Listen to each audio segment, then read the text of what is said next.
thing noticed that, ma'am, mostly successful people have book reading habit. You know, ma'am? Yeah, book reading habit. Yes, this is very important thing, ma'am. Yes, book reading habit, and some points we have to write down in our diary, in your book, isn't it?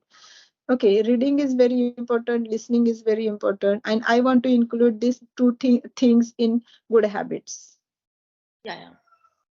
So it is very effectful, effect Yeah. life in our life, good and bad habits. In Good. fact, exercise part is also I want to include in good habits, isn't it? Good habits, if you do regularly exercise, so it is in good habits.